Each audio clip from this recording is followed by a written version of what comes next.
Hello students, in the previous class we have discussed the types of solution, which means classification of solution and concentration terms. So today we are going to discuss about the solubility.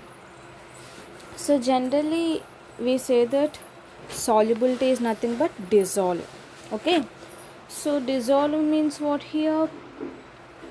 The salt, okay, or the sugar. If you add in water, then what happens? It is going to soluble, means we are getting a clear liquid.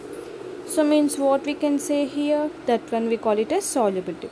So what is the purpose of solubility here? What is the use of solubility? The purpose of solubility is nothing but we are having some unknown substances. Okay, so to that unknown substances, to find that the unknown substances and also their nature of the substances, the soluble, we are going to discuss about solubility. So let us see what is solubility. Solubility is nothing but it is a substance is its maximum amount that can be dissolved in a specific amount of solvent. So means what here, whether you take solid, liquid or gas, so these are the solutes. Okay, so if you add these solutes in water, then what happens? It is going to soluble, it is going to dissolve. Okay, so by this what we can say here, the maximum amount means how much amount if you have been taken, that is maximum amount means how much it can dissolve, that much only it can dissolve, remaining will form as a precipitate. Okay, so means what here, the maximum amount that can be dissolved in a specific amount of solvent. The solvent may be water, whether it may be organic compounds. Basing upon this, it is going to dissolve. Now this solubility depends mainly upon three factors, that is nature of the solute and solvent, temperature and pressure. Okay, so basing upon this solute and solvent, so the three factors may depend upon solid, liquid and gas, and also ionic compounds. Ionic compounds, as we know, which will form as a positive and negative ions, and depends upon the temperature and also depends upon the pressure. Okay, so these are the factors we are going to discuss in solubility. Now, so we are saying that solid will dissolve in liquid. Okay, why? Because we are taking salt, sugar, these are going to dissolve in liquid, but every solid will not dissolve in a liquid. See here, every solid does not dissolve in a liquid. Why it is not going to dissolve? For example, if you take sodium chloride and sugar, it dissolve in water. See here, it is the sodium chloride is going to dissolve in water.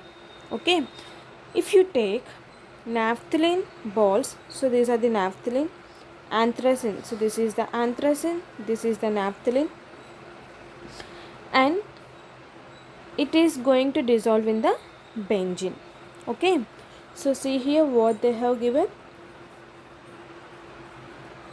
naphthalene and anthracene is going to dissolve in benzene, but it is not going to dissolve in water. See here, it is going to form two layers. Okay, for general example I want to give here, if you take oil and water, so if you add both, then what happens? The oil is not going to dissolve in water, right? So means what happens? It is forming as a layer. So those type of things means what happens? Those are non-polar molecules. By this what we can say here, and sodium, some salts like sodium chloride and sugar is also not going to dissolve in benzene. Means what we can say here, this sodium chloride and sugar are polar compounds, and coming to naphthalene, anthracene, this benzene are non-polar compounds. Okay, so this sodium chloride, sugar and water are what here? polar compounds. Polar means what here? Different atoms is present with different charge. That one we call it as polar. Non-polar means what here? Same compounds with same charge. That one we call it as polar compounds. By this what we can say?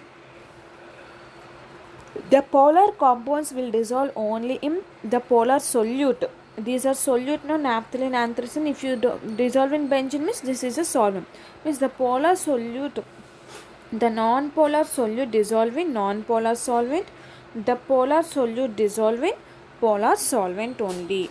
So this is about nature of solute and solvent. Okay.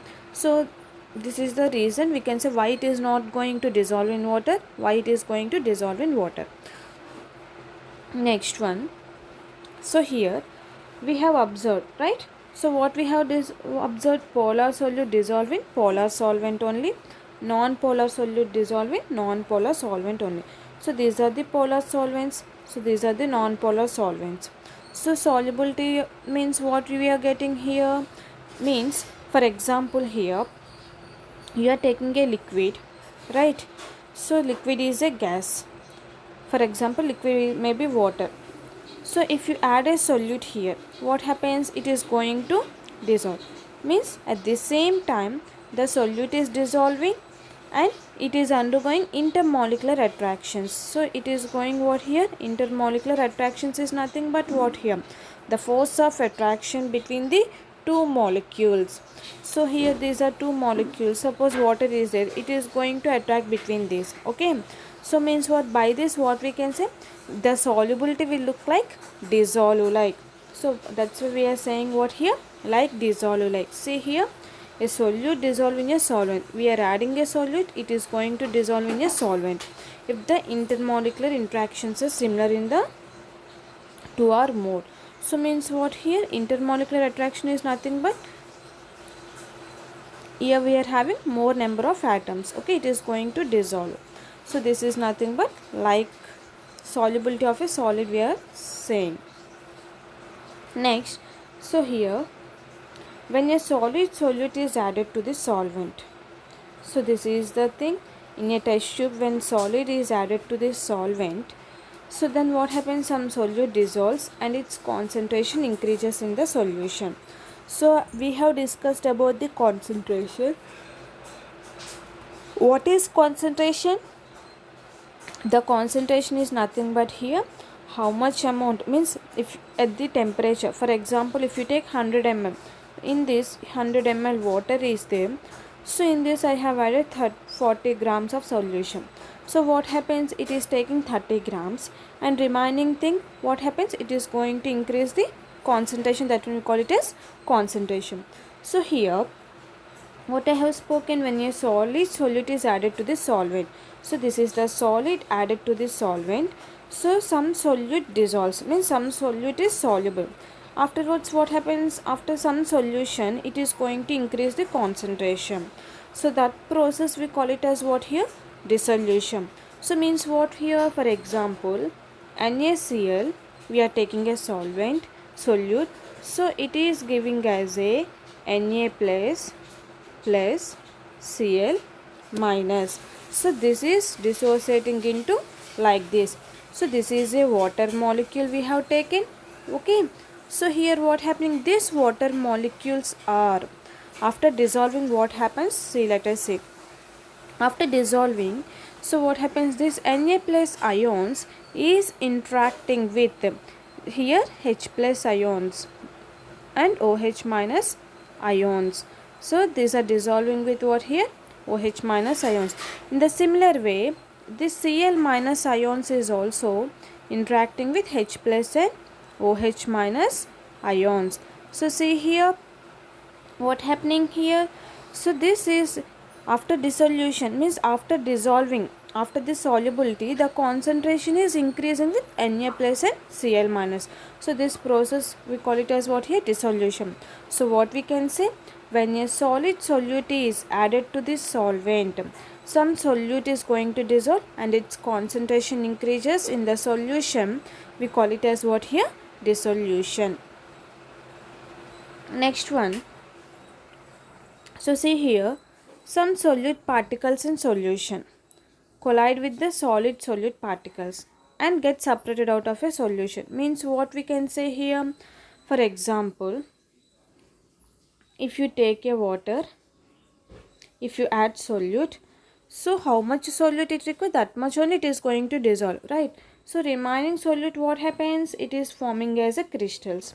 Okay, so whenever it is forming as a, so these are the crystals it is going to form. So then what happens, solute particles in solution. So whatever leftover solute particles is there in the solution. For example, I have taken water. In this I have added solute, right? 1 spoon if I have added, it is soluble. If I take more spoons, 10 spoons, it is not soluble. No, it is forming as a crystal. So whenever it is forming as a crystal, the crystalline particles is there now. Already it is in a solution. Means what, the solute is dissolving solvent, how much it required. So the remaining leftover solute particles, what happens here, they will get separated like this. This separated solute particles, what they will do, the separated solute particles will combine with the solution. Collide means, colliding means bombardment. Okay, so means what, with this these are going to interact like this. This solute particles is going to interact with the solution particles. Okay, so this process we call it as what here, crystallization. So what we can say here, some solute particles in solution collide with the solid solute particles and separated out as a solution. So by that we can easily separate the crystals now.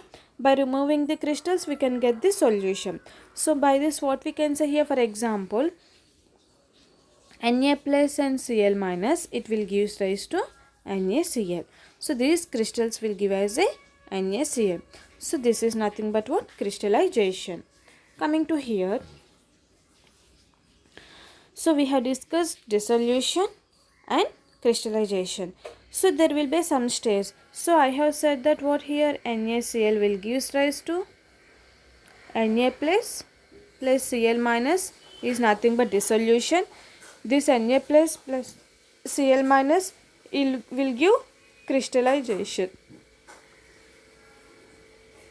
So here, when this two process is going to happen in the same time, is going to occur in the same time, there will be certain condition, that is nothing but here, number of solute particles going into solution. So whenever the solute particles is going into solution, okay, so then what happens, it is at the same time the solute particles is going to separating out also. By this what we can say here, the solute and solvent is showing dynamic equilibrium.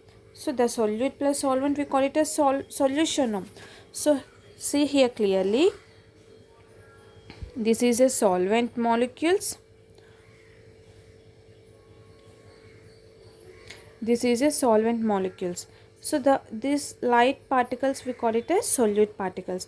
So what I am saying here, so here at certain conditions like temperature, pressure, what we can say here, number of solute particles. So whenever you add whenever the solute particles is going into solution, that one will be equal to the solute particles can easily separating out. So means what, at the equilibrium condition, at the some stage what happens, the dissolution is equals to the crystallization solution.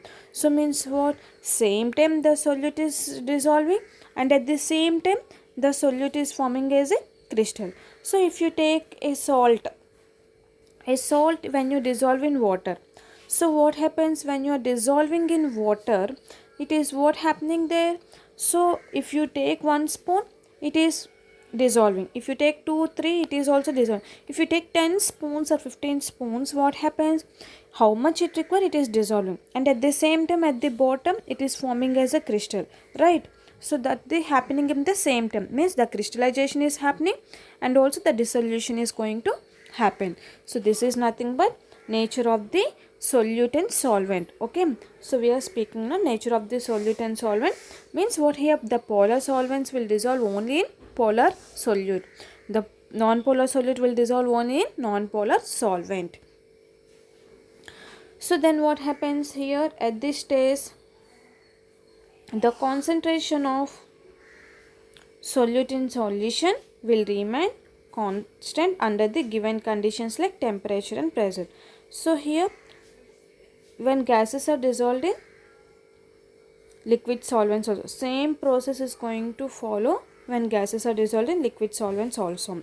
So here at this stage, what happens, we are saying here, the concentration of solute in solution will remain constant under the conditions of what here, means what here, here we are taking unsaturated solution, saturated solution. So this is a pure water before liquid added. Okay, pure water we have taken. So here partially miscible liquid, partially miscible, what is the miscible we are saying? Miscible means which is completely dissolved, that one miscible. Which is not completely dissolved, that one immiscible. Completely not dissolved means oil water we can take, it is not going to dissolve in liquid. And if you take partially miscible is nothing but what here, somewhat dissolve, some like dissolve. Okay, so here having unsaturated compounds and saturated compounds. So let us see those. So already we have discussed in the previous class what is saturated and what is unsaturated. So unsaturated, saturated means what? A solution in which no more solute can be dissolved at the same temperature and pressure. So for example, if you have been taken 30 degrees here, here also 30 degrees temperature you have taken, and we have taken 1 spoon of salt, it is going to dissolve, right? So this one we call it as what here? Unsaturated. And this one is one in which more solute can be dissolved at the same temperature, means 30 grams solute it can dissolve. Okay, and coming to here, saturated means what here? 40 grams salt I have taken, this one how much it requires, that much only it is going to dissolve. For example, it is dissolving only 36 grams and remaining 4 grams is going to left as a precipitate. So means what here? Here also we are taking 40 grams, here also we are taking 40, here also we are taking 40. But at same temperature it is going to dissolve 30 grams. Means the 30 grams you are taking, it is dissolving completely 30 grams. If you take 40 grams here, how much it is going to dissolve? That much only it is going to dissolve. Remaining 4 grams, what happens? It is left out. That one we call it as saturated and unsaturated solutions. And coming to next one here, we have discussed that the solution which is in dynamic equilibrium with undissolved solute is the saturated solution we have spoken. Okay, so how much solution we require, that much only it is going to dissolve. Okay, so and that one we call it as what we can say, and contains the maximum amount of solute dissolved in a given amount of solvent. Okay, so by this what we can say, the concentration of solute in such a solution we call it as what here? Solubility we are speaking, right? Basing upon the saturated solution only we are going to speak about this one. So equilibrium position is obtained. Okay, now so we have discussed that solubility of one substance into another substance depends upon the nature of the substance we have spoken just now. Okay, so up to now we have spoken about only nature of the solute and solvent basing upon the solubility nature. Now we are going to discuss about these variables, that is temperature, pressure, which will also depends upon the solubility. So basing upon the pressure and basing upon the temperature we are going to discuss. Now let us see here effect of temperature. So effect of temperature is nothing but here the solubility of solid in a liquid is affected by mainly temperature we can say. So at equilibrium what happens, the solute plus solvent will give rise to solution. This is the equilibrium condition. So at dynamic equilibrium it follows Le-Chatelier principle. So what is Le-Chatelier principle? In earlier classes we have discussed about Le-Chatelier principle. Okay, so what is the Le-Chatelier principle? If suppose there is no change in concentration, temperature and pressure, okay, if you apply some conditions, then what happens? Automatically the equilibrium is shifted to the temperature, means there will be some change, right? So At equilibrium conditions, what happens? There is no change in concentration, temperature and pressure. Means if you change the conditions like temperature and pressure, then automatically what happens? The equilibrium is shifting, whether forward direction or backward direction. That one we call it as what here? Le-Chatelet principle. Okay. So now let us see here what happens, and also we have discussed about enthalpy. Enthalpy is nothing but what here? Which is denoted by H, enthalpy. Here we are working with work and also energy, internal energy and work. Okay, that one we call it as enthalpy. Now coming to here, we are having two types of process, that is exothermic process, endothermic process. So in exothermic process, what happens? Energy is released into the surroundings as heat. If energy is releasing, then automatically what happens? It is an exothermic. Means if the heat is released, then it is exothermic. Here the temperature is increasing, we can say. If energy is decreasing, means if it is absorbing energy, that one we call it as what here? Endothermic. So means what here? The temperature is going to decrease here. Okay. So let us see effect of temperature here. Effect of temperature is nothing but here. In a saturated solution, the dissolution process is here endothermic. Means what here? Here this is a cold solution, this is a hot solution. Okay. So in exothermic reaction, what happens? Here it is releasing energy. So if you take generally normal water bottle, or generally normal water bottle you take, if you add hot water, okay, so see, to the bottle if you add hot water, so what happens? Outside the bottle also you can absorb the heat. Yes or no? The surrounding of the bottle also you can absorb heat. That only if you take in a flask, if you add water, hot water, then what happens? The flask will absorb only inside of the heat, but it is not going to release the heat in the outside. So means what happens here? It is endothermic reaction which is taken in a flask. The hot water is endothermic, which is taken in a bottle. That one we call it as exothermic. So by this what we can say here, generally the solubility of solid in a liquid is undergoing the dissolution process only, it will undergo. Means it is a endothermic process. Why? Because the solubility increases with temperature here. In exothermic reaction, what happens? The solubility is going to decrease. Why? Because the surroundings also it is absorbing the heat. Okay. So this is observed by saying this one. By experimentally we are observing, see here. So coming to here, when you take hot water, so what happens here? The hot water is observing the surroundings. Okay. So here if you have been observed, the hot water is absorbing inside the bottle. So this is nothing but effect of temperature. So by this what we can say, when you take solubility here, whenever the water is increasing inside, the heat is increasing inside, that one will increase the solubility. If it is releasing outside the solubility, then automatically the solubility will decrease. So this is nothing but effect of temperature. Now let us see effect of pressure. So effect of pressure is nothing but what here? The effect of pressure is nothing but, so no significant effect is there in the effect of pressure. If you increase the pressure, if you decrease the pressure, it is not going to have any change in pressure. The pressure will be constant here. The pressure does not have any significant effect on solubility of solids in liquids. Okay. Why? Because here solids and liquids are highly incompressible.